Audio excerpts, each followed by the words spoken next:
Audi's Q2 offers a quality option amongst compact SUVs in the growing small crossover segment, and it sets about providing that with a real sense of youthful charm.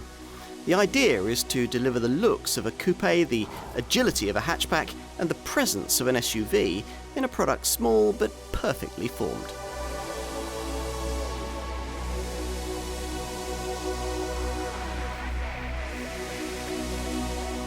We know Audi can do SUVs. The success of its Q3, Q5 and Q7 models testifies to that.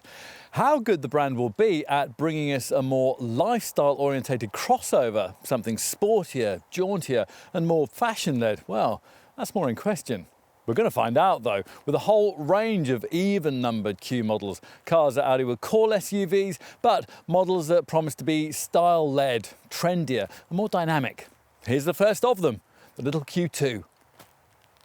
We'd expected this car to be a crossover class version of the company's A1 Super Mini, but in fact it's turned out to be a more substantial and pricier thing than that. The 4.2 metre length makes it only 200 mils shorter than a Q3, and like that model it shares nearly all its fundamentals with Audi's Focus-sized A3 hatch. On paper it's enough to leave you wondering whether Q2 and Q3 models aren't really targeting much the same kind of buyer. You won't be thinking that way after taking a closer look. The Q2 range is primarily based around smaller engines than those used in the Q3, and the few off-roading pretensions of that car have been almost completely abandoned here. Plus, in keeping with its younger demographic focus, this Q2 is far more personalisable than its showroom stablemate, and it's much sportier to drive. So by this point, you've probably got the idea. Those in search of a small Juke-sized crossover, wanting classier quality and a premium badge, can find it in this Audi. Now that is all very tempting, but the prices being asked here mean that to get all this, Q2 buyers have to pay the kind of money that would normally get them a significantly larger car of this kind. Obviously examples of that being the Seat Ateca, the Volkswagen Tiguan and the Skoda Kodiaq SUVs that share the same sophisticated Volkswagen Group MQB platform. So is this Ingolstadt model really good enough to justify that kind of positioning? It'll be interesting to see.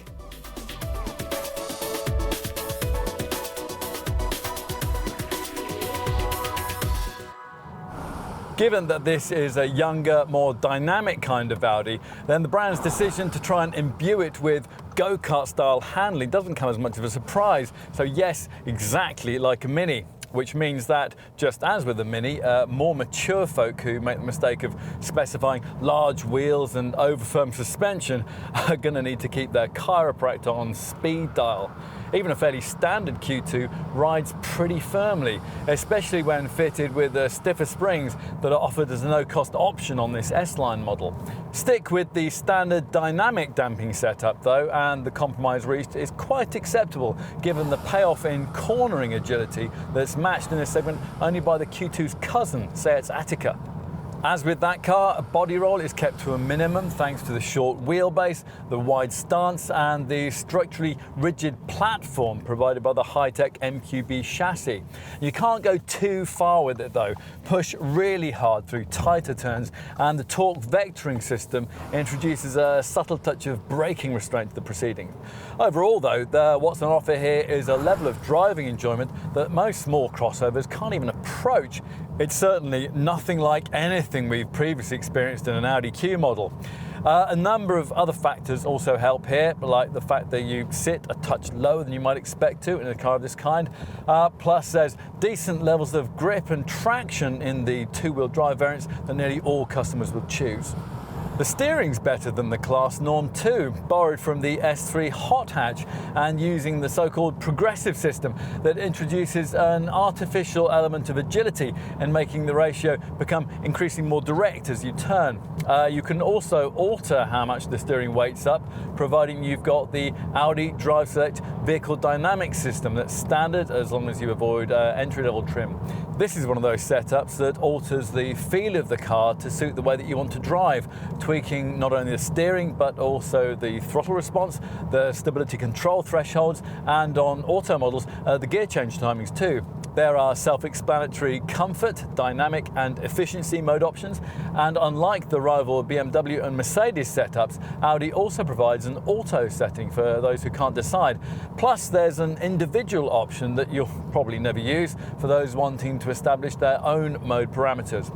Add in the extra cost adaptive damping package and the settings will also alter suspension firmness too. You'll want to know about engines. Well, the range kicks off with the choice of two 116 PS power plants, a 3-cylinder 1-litre TFSI petrol unit and a 1.6-litre TDI diesel. Both offer very comparable speed stats, 62 mph from rest in just over 10 seconds en route to 122 miles an hour. But of course, the diesel has much more mid-range pulling power, serving up 250 newton meters of torque. The TDI is also the 116 PS variant that you have to have if you want the option of S-tronic automatic transmission. A 7-speed setup that's more responsive and efficient than the 6-speed S-tronic unit that smaller Audis used to have. Despite all that, unless you're thinking of either towing or covering quite a high annual mileage in your Q2, those are both unlikely scenarios for typical buyers, then we'd suggest that the 1-litre petrol model might well provide almost everything you'll need. That variant's eager and relatively frugal, although its buzzy, thrummy soundtrack won't be particularly suitable if you occasionally undertake longer trips. 1.6-litre diesel isn't particularly refined either. For regular highway use, you're better off choosing the mid-range engine we're trying here, the 150 PS 1.4-litre TFSI petrol unit that'll be a popular choice amongst Q2 folk. There's the same kind of pulling power you get in the 1.6-litre diesel and very acceptable frugality thanks to a cylinder-on-demand system that cuts out 2 of the 4 cylinders under light to medium throttle loads. When all the pistons are pumping though, performance takes a definite step up, with 62 mph dispatched in a brisk 8.5 seconds en route to 131 miles an hour. And those are figures that apply regardless of your choice between 6-speed manual transmission or the S-tronic auto gearbox that we're trying here. Now, these 3 engines ought to provide really everything you need in this car, but should you be determined to spend a bit more, there are a couple of 2-litre units available at the top of the range. The 2-litre TFSI petrol variant, which comes only with S-tronic and Quattro drive. That'll be a very rare sight in our market, although with 190 PS on tap, it does offer the kind of performance you get from quite a peppy hot hatch. A more likely choice amongst well-heeled Q2 buyers is the 150 PS 2-litre TDI diesel unit, offered only with S-tronic auto transmission. Now, unlike the smaller engines, this one can be ordered with Quattro 4-wheel drive if you don't think that the front-driven format will cut it in your neck of the woods. This is the usual on-demand setup that can instantly direct up to 50% of torque rearwards if a lack of traction demands it.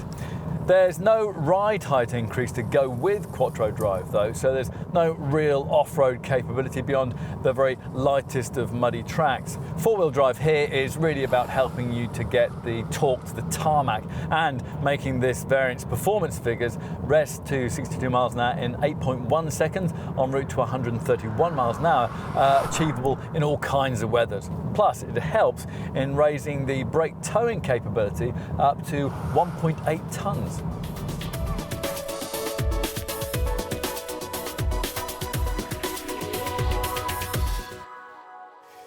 Even if you didn't know that Audi was trying to do something different with this car, well, you might guess the fact just by looking at it.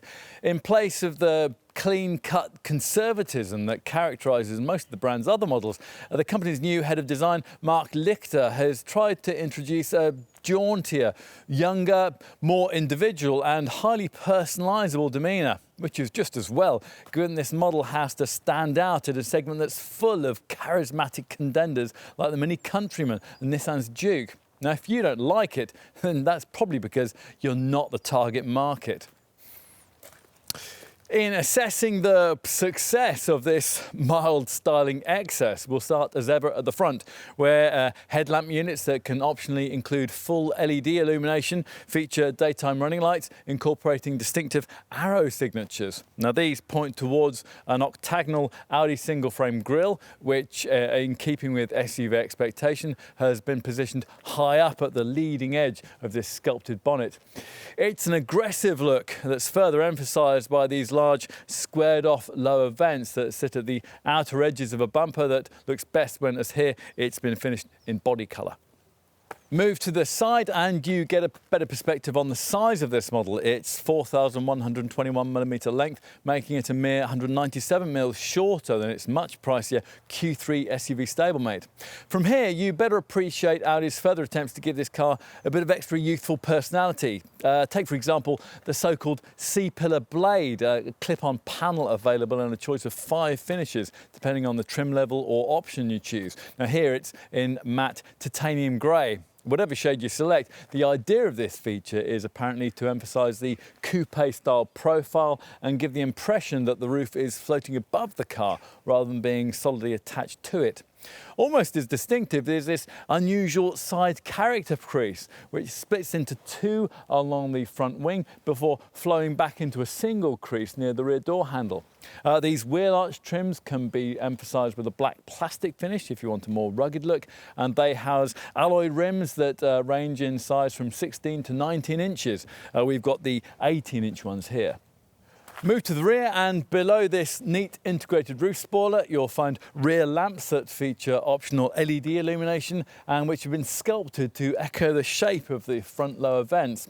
Lower down lies a diffuser that aims to offer an underbody protection style look and which can be differentiated in colour depending on the trim line and your choice of finish. As usual, of course, what's more important is the stuff that you can't see, namely in this instance the stiff, sophisticated MQB platform that this Q2 shares with other compact Volkswagen Group SUVs like Volkswagen's Tiguan and Seat's Attica. In this case, the wheelbase is shared with the 3-door version of Audi's A3 hatch, and it's built on by the use of high-strength steels that make up over 22% of the vehicle's structure and which guarantee a high level of passive occupant safety in the event of an accident.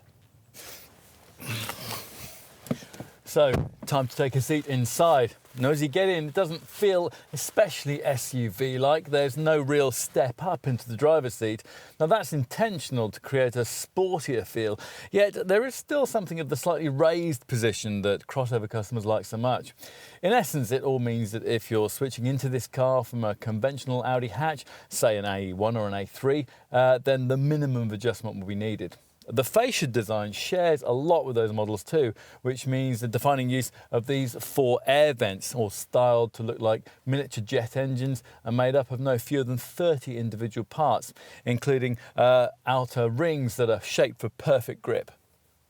It's all part of surroundings that are very nicely finished indeed, creating a really premium feeling of quality and class. Now that's emphasised here by this S-Line model's part leather front sport seats and lovely optional fascia inlays that illuminate in a choice of colours at night. You do of course have to pay plenty for really desirable features like these, but if you can manage to do that, you'll be getting yourself a driving environment that no other model in the segment can match. Especially if you find the extra for a feature that's been fitted here, the optional Audi Virtual Cockpit. This setup replaces the entire instrument binnacle with a 12.3-inch colour TFT screen that's fully digital and customisable with smart 3D graphics and highly detailed effects. They can be viewed in 2 ways. The classic display shows you a prominent speedo, rev counter and gear indicator, but alternatively, the progressive display reduces the size of those items and brings functions like the navigation map or your media settings to the fore. Now, we're going to see many more systems of this kind in future years, but this one really sets a standard that they all have to try and reach when it comes to clarity and ease of use. Anything the instrument cluster can't tell you will be covered off by the slimline MMI infotainment screen you'll find in the centre of the fascia. It's 7 or 8.3 inches in size, depending on the connectivity package you've ordered. Now, a little disappointingly, it's fixed in position rather than gliding out of the dash top in the way it does on an A3, but the intuitive menus and classy graphics work well with audio, informational and phone-orientated functions that you can prompt via this chrome-edged rotary controller behind the gear stick. Now, as standard, the monitor is provided with the useful Audi smartphone interface that, through Apple CarPlay and Android Auto smartphone connectivity, will allow everything you access on your handset to be duplicated onto the display. Now, from here, you'll also be able to access a whole raft of 4G online Wi-Fi options via the clever Audi Connect system that's standard, on a trial basis at least, as long as you avoid entry-level trim. Now, that setup's powered by a superfast LTE module. It'll give you download speed of up to 100 megabits per second, and which can allow you to navigate via Google Earth, Google Street View and Google Maps. Plus, it can link you into Twitter, access Google Online and give you weather, news and travel information as you drive. But once you've tried all this, you probably won't want to be without it. At extra cost, you can further upgrade yourself to the premium MMI Navigation Plus with MMI Touch system that we're trying here.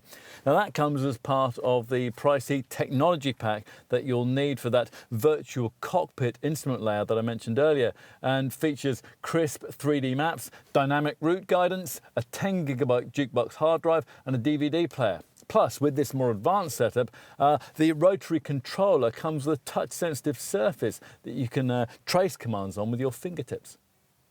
Of course, not everything's been perfectly executed. The wide windscreen pillars occasionally obstruct your view at junctions, and these thick rear C-pillars do the same at times when you're reversing, making it important to tick the box for the optional rear parking sensors. It's also a bit mean on a car of this price to make buyers pay extra for driver's seat lumbar support and a lockable glove box. At least that compartment is decently sized, as are the door pockets. Space in the storage box between the front seats is a bit restricted though, but it is a useful place to put your phone thanks to the provision of an aux-in point and a USB socket. Now, if as here you've got the Audi phone box option fitted, there's even a pad in this compartment that charges your handset and boosts its reception. Let's move into the rear seat, an area of the car you might expect to be quite tight on space, given that this car is shorter and narrower than the A3 hatch it's based on. Actually though, the amount of room you get back here is very comparable to that model, which means that a 6-foot passenger can sit behind a 6-foot driver in reasonable comfort. Yes, your knees might possibly brush the front seat backs, but you won't have to splay your legs out around them. A sliding bench seat, the kind of thing you get in a rival Renault Captur, would have improved things even further in this regard, but Audi doesn't offer that. The lack of that feature, along with this prominent central transmission tunnel, will also make life difficult on the rare occasions when you have to transport 3 adults in the back here, but then virtually every other model in this class also struggles in that regard. A trio of kids will be absolutely fine though. So finally, let's check out the boot space on offer, accessed in this case by an optionally powered tailgate that seems a bit unnecessary in a car of this kind. Once that's raised and you've negotiated the fairly high loading lip, a usefully sized 405 litre luggage area is revealed, with exactly 1 metre of cargo bay width that should easily swallow baby buggies and the like. That's 25 litres more space than you'd find in a longer A3 Sportback, though it's still 45 litres less than you get in a rival Mini Countryman. There's a bag hook, the usual securing points for heavy items, and an adjustable height boot floor, although you can't have that with either of the optional sound systems because the subwoofer will get in the way. Now, space has been created underneath this by Audi's unwillingness to supply this car as standard with any kind of spare wheel. Now, you have to do without most of that space though if you pay extra for the optional Bang & Olufsen sound system, because the subwoofer for that will take up around 20% of the boot space. If more room's needed, you can fold the rear bench with the usual 60-40 split, or there's an optional 40-20-40 split folding setup if you want it. Once everything's flattened, then you can create a completely level loading area that offers 1,050 litres of space.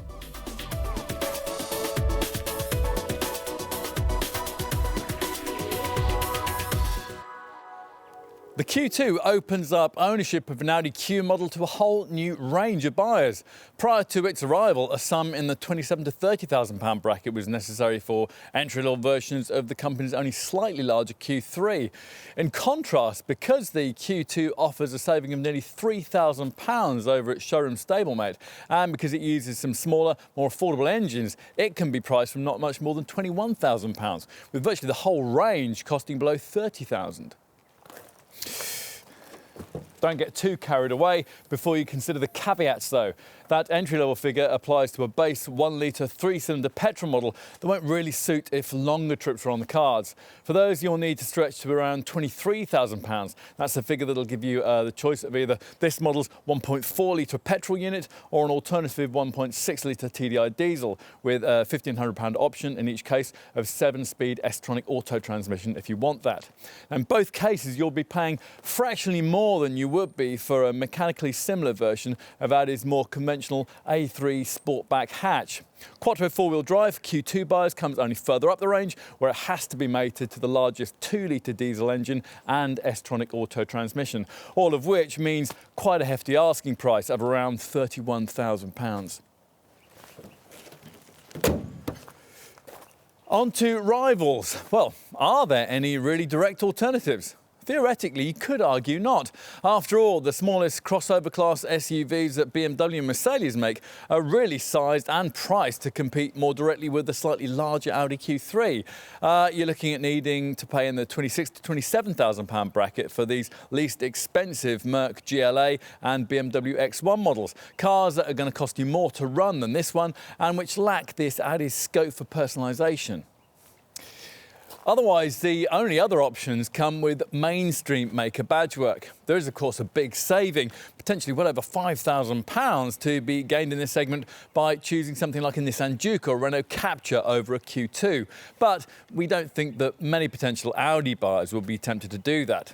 Some of the more aspirational volume brands, though, do offer small crossovers that might potentially tempt a likely Q2 buyer. A fraction less than the Ingolstadt brand asks here will get you a comparable version of the Mini Countryman, which is a slightly larger car, and around £2,000 to £3,000 less will get you a quite desirable small crossover like Honda's HR-V, Mazda's CX-3 and Jeep's Renegade, though all will cost you more to run.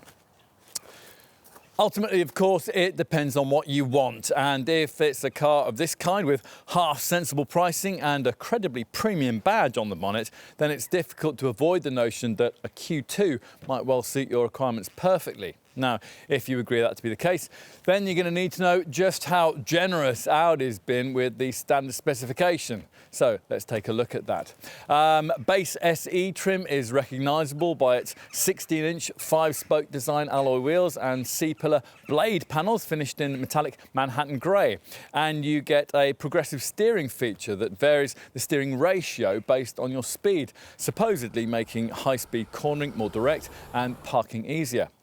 Inside on an SE spec Q2, there's air conditioning and a leather-trimmed multifunction steering wheel, which has controls for the provided MMI Radio Plus infotainment setup. This incorporates a 4-speaker DAB radio system, Bluetooth phone connectivity, voice control and the Audi smartphone interface, which allows you to use the Apple CarPlay or Android Auto systems to connect your handset up to the 7-inch colour MMI screen that sits in the centre of the dash. There's also a CD player, an aux-in socket, 2 USB ports and a pair of SDXC card readers. Is it worth finding the premium of around £1,600 to trade up to mid-range sport trim? Well, most Q2 buyers will probably think it is. This trim level is recognisable by larger 17-inch 5-arm start design alloy wheels and C-pillar blade panels that are finished in metallic ice silver. Other key features include the Audi Drive Select system that allows you to tweak the steering and throttle response to suit the way that you want to drive. Other sport inclusions run to cruise control, sports seats, auto headlamps and wipers, plus extra aluminium interior trim. There's also an SD card-based MMI navigation system, also a better quality 8-speaker stereo, and a 3-month trial that will allow you to use Audi Connect infotainment services that work via 4G internet access. Now, a key benefit of having MMI navigation fitted is that you'll also be able to download and use a free Audi MMI Connect app on your smartphone. Now, this will allow you to do things like locate the car if you forgot where you parked it. Plus, you can plan a route on the app, upload it to your Q2, and then use the app to update yourself on traffic conditions throughout the journey. Here, though, we've been trying the top S-Line variant, and that's recognisable by its 18-inch 5-spoke Y-design alloy wheels, its S-Line body styling pack, its body-colour bumpers and C-pillar blade panels finished in matte titanium grey. Other embellishments at this level include part leather seating, stainless steel pedals, LED technology for the front and rear lights, headlamp washers, an LED interior lighting pack, and the no-cost option of stiffer sport suspension if you want it. Most of these features are available at extra cost on SE or Sport models if you need them. And talking of options, we're used to Audi models offering plenty of scope for extra spend, but you have to say that the Q2 takes that concept to a whole nother level. For the interior alone, there are apparently over 5 million customisable variations. So perhaps that's where we should start in terms of the whole personalisation process. Now, perhaps our favourite feature is the illuminated fascia inlays you can get that light up in 10 different colours and come as part of the LED interior lighting pack advanced option. Even the conventional stuff is a little different though. So, for example, you can jazz up the seat finishing in a variety of eye-catching ways. The cloth chairs can be ordered with contrast stitching or even with bright orange upholstery inserts if you really want to brighten things up. If your Q2 has sports seats, they can be trimmed in either cloth, leather, or as here, in a combination of both. The full leather finishes come with a choice of either Milano or softer Napa hide. And whatever your choice of seat material, a Q2 sports seat can, if you wish, come finished with leatherette contrast stripes and stitching in a variety of colours. S-Line model buyers get a leather and Alcantara option too. You're going to want to get the aesthetics right outside too. Sport models can get this S-Line variant's body-coloured bumpers, and there's the option to chop and change with the various C-pillar blade colours I mentioned earlier, or order those panels with a solid ibis white finish. Your decision here will of course depend on the primary paint colour that you've selected, and there's a wide selection of solid and metallic shades, including a striking Vegas yellow finish, plus a couple of really nice crystal effect and pearl effect finishes. The finishing touch will come via your selection from the wide range of alloy wheel designs that Audi offers, with rims varying in size from 16 to 19 inches. The larger options do look great, but they denigrate the ride quality. So our advice would be, of course, try before you buy. On to technology. Now, if you're into that, then budget permitting, you'll be well up for the optional technology pack that we've been trying here, which has 4 main elements. The first of these is the innovative Audi virtual cockpit system that we've got used to seeing on some of the brand's other models. A 12.3-inch TFT colour display that completely replaces the instrument vehicle's conventional dials. It's totally configurable, very futuristic, and probably one of this model's biggest showroom talking points. Otherwise, the technology pack is all about 3 features that are designed to improve your media connectivity. Now, one of these is the Audi phone box system that will wirelessly charge your smartphone and also improve its reception quality via the roof antenna. A more important inclusion, though, is Audi's sophisticated MMI Navigation Plus with MMI Touch setup, with its larger 8.3-inch centre dash screen, crisp 3D matte display, 10GB music hard drive, DVD player, and responsive NVIDIA graphics. Now, with this, you get a touch-sensitive surface for the MMI rotary controller, so that commands can be traced with your fingertips. Finally, and perhaps most significantly, the technology pack gives you a 3-year subscription to the thing that really completes the MMI side of its functionality, namely the Audi Connect connectivity system. Audi Connect is something we really need to tell you a bit more about. Now, even if you don't specify the technology pack I just mentioned, this is the setup you get to try free for the first 3 months of Q2 ownership, provided you avoid entry-level trim. It underlines Audi's determination to create in this car class-leading levels of media connectivity, working via an embedded SIM card that's permanently installed in the car and works on a data flat rate, so you won't be stung with high roaming charges if you do a bit of intercontinental motoring. Now, the setup comes with an LTE data transmission module that establishes high-speed 4G Internet 3 access and creates in the Q2 a Wi-Fi hotspot. It also allows you to navigate with images from Google Earth, access the Google Points of Interest search function with voice control, and use a web radio setup with stations from all around the world. Through the Connect system, you can also access special in-car versions of your Facebook and Twitter pages, and it's also possible to read, write and send text messages and emails. The included online media streaming package will give you access to millions of music tracks, and there's also a clever Audi online traffic information system, and that uses live traffic information to reroute you around jams. Plus, the setup can also deliver parking information, displaying details on parking lots and parking garages almost anywhere that you like to go. So, motoring in the 21st century? Yes. What else could you spend a little extra on? Well, let's progress to the driving stuff.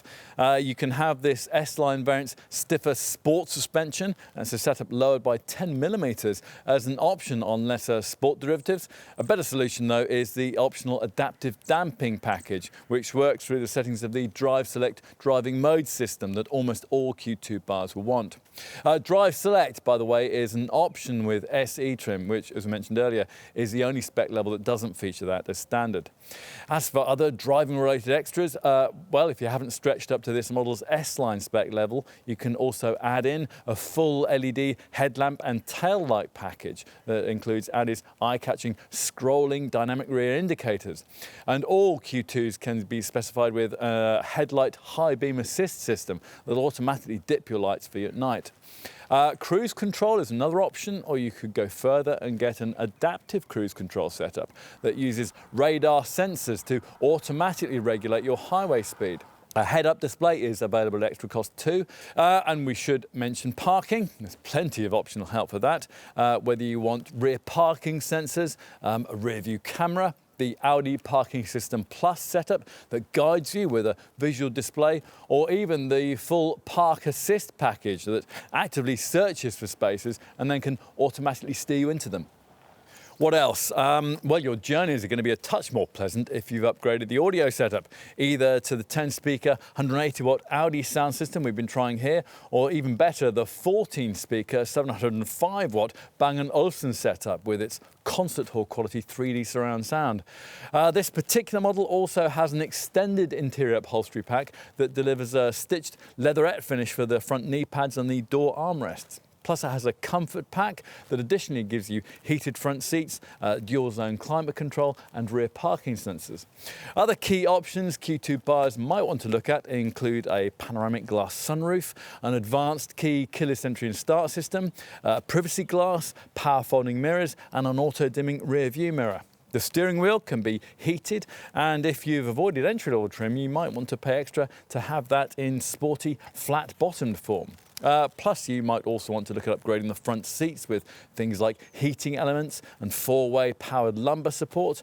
Now, if you do without the virtual cockpit setup, there's also an optional driver's information system. That's Audi speak for a 3.5-inch colour information display that can be added to the instrument cluster. Perhaps practical touches are a greater priority for you though. Things like a power-operated tailgate, a removable lockable tow bar or a rear bench that splits more flexibly in a 40-20-40 format.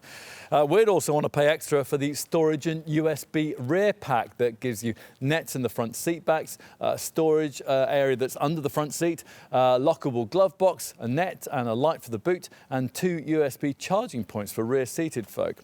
Don't forget to specify a spare wheel either. Now, regrettably, Audi's joined the trend in this segment that leaves you having to fiddle around with a tyre repair kit in the event of a puncture. Enough with optional niceties, let's move on to look at safety. Now, there's no driver's knee bag and you have to pay extra for a hill holder clutch, but otherwise most of the main features you expect are present and correct. So you get across the range the usual twin front, side and head airbags, plus ISOFIX child seat fastenings and a tyre pressure warning light.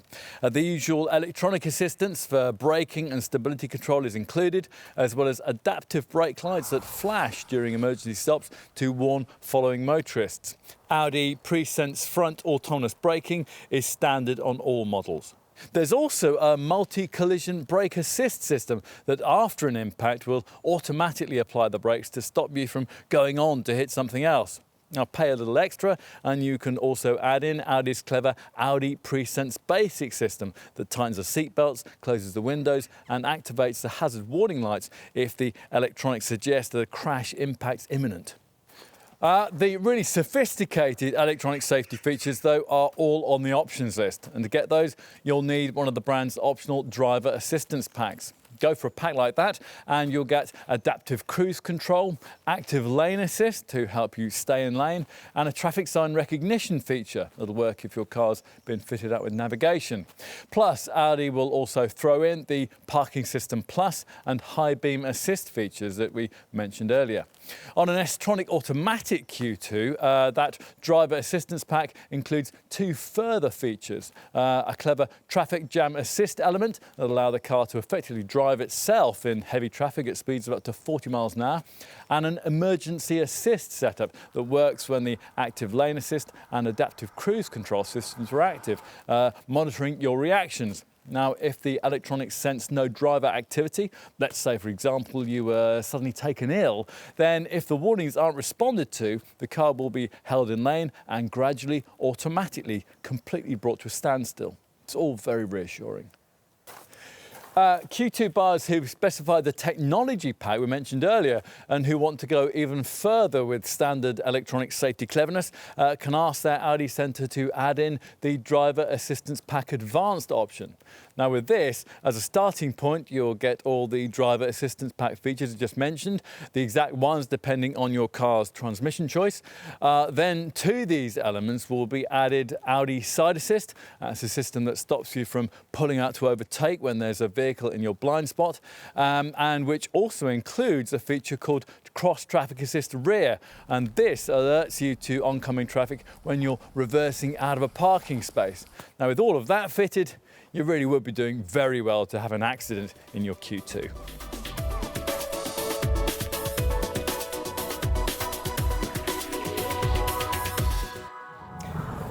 There's no doubt that a lot of people are going to be drawn to the Q2 for the way it looks and the way it drives, but the efficiency numbers still have to stack up if this Audi is going to have widespread appeal. And to make sure they do, Audi has kept the weight of this model down to around 1.3 tonnes and added in its usual suite of efficiency measures. Now these include a stop-start system that cuts the engine when you don't need it, when you're stuck in traffic or perhaps waiting at the lights, and also brake energy recuperation, which recycles energy that you would otherwise lose under braking or cruising. There's also a selectable efficiency setting on models fitted with the Drive Select vehicle dynamic system. On to the figures. We'll start with the more affordable engines that most Q2 customers will choose. So at the further range, you get 116 PS in the form of either the 1 litre TFSI petrol unit or the 1.6 litre TDI diesel. You can see why many buyers might be drawn to the diesel, thanks to its combined cycle showing of up to 64.2 mpg that improves further to 68.9 mpg if you specify S-tronic auto transmission. Don't dismiss the manual only 1 litre petrol option though if you're a low mileage driver. It still manages up to 55.4 mpg on the combined cycle.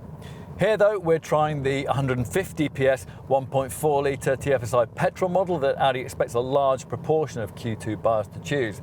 Now this uses high-tech cylinder-on-demand technology that sees the 4-cylinder engine running on only 2 of its cylinders at low to mid-throttle speeds. Now thanks to that, on 16-inch wheels, this variant manages a combined cycle figure of up to 51.4 mpg and 124 grams per kilometre of CO2. Now, those are readings that fractionally improve to 54.3 mpg and 119 grams per kilometre if you fit the S-tronic auto gearbox. Now, if you want some perspective on that, a comparably priced and powered, fashionable small crossover rival like, say, Jeep's Renegade 1.4 Multi-Air would return 47.1 mpg and 141 grams per kilometre in manual form. And that is a difference that would really add up over a typical ownership period. Few Q2 buyers will go for the 2-litre TDI diesel option at the top of the range, but those that do can expect to manage just over 60 mpg and close to 120 grams per kilometre of CO2 in the 2-wheel drive S-tronic automatic version, although those figures do fall to 58.9 mpg and 125 grams per kilometre if you add in quattro 4-wheel drive. So, on to depreciation. Now, as always, that's a major Audi selling point. Choose the base 1-litre petrol model, and according to independent experts Cap Monitor, your Q2 will typically be worth 43% of its new cost after 3 years and 60,000 miles, which, to give you some perspective, is about 3% better than a comparable rival 1.5-litre Mini Countryman. Choose one of the 1.4-litre TFSI petrol or 1.6-litre TDI diesel versions, and you can reckon on that figure pitching in at around 41 to 42% over the same period. Choose one of the 1.4-litre TFSI petrol or 1.6 TDI diesel versions, and you can reckon on that figure pitching in at around 41 to 42% over the same period. That puts this German small crossover right at the top of its class in that regard. As for servicing costs, well, Audi service intervals tend to range from every 9,000 miles for minor checks to every 19,000 miles for a full service. Further assistance in that regard is provided by a fixed price servicing plan that can cover you for between 3 and 5 years. In fact, this car could even book its own service appointments via an Audi Connect safety and service system app. Now, as well as providing emergency calling and online roadside assistance, this feature can, at the appropriate time, send a service request direct to your local dealer. Now, another neat service that your dealer can offer you is a so-called Audi Cam system. Now here, technicians carrying out workshop inspections on your Q2 can focus a handheld Audi Cam camera on specific problems, accompanying the image with a verbal diagnosis to create footage that can be sent to your computer or to your smartphone. Now that way, you'll know exactly what work you're authorising on your car. Onto the warranty. Now, all contenders in this class get 3 years of cover, but whereas BMW and Mercedes don't limit your mileage in this period, Audi rather meanly restricts you to 60,000 miles. Optional extra cost warranty packages can extend that cover to either 4 years and 75,000 miles or 5 years and 90,000 miles. If the worst happens and the car breaks down, then there's free roadside assistance included for the first 36 months of ownership. Finally, let's give you a feel for the insurance groupings. The 1-litre TFSI petrol is pitched at Group 13E, the 1.6-litre TDI diesel is rated at Group 14E, and this 1.4-litre TFSI petrol variant comes in at Group 20E.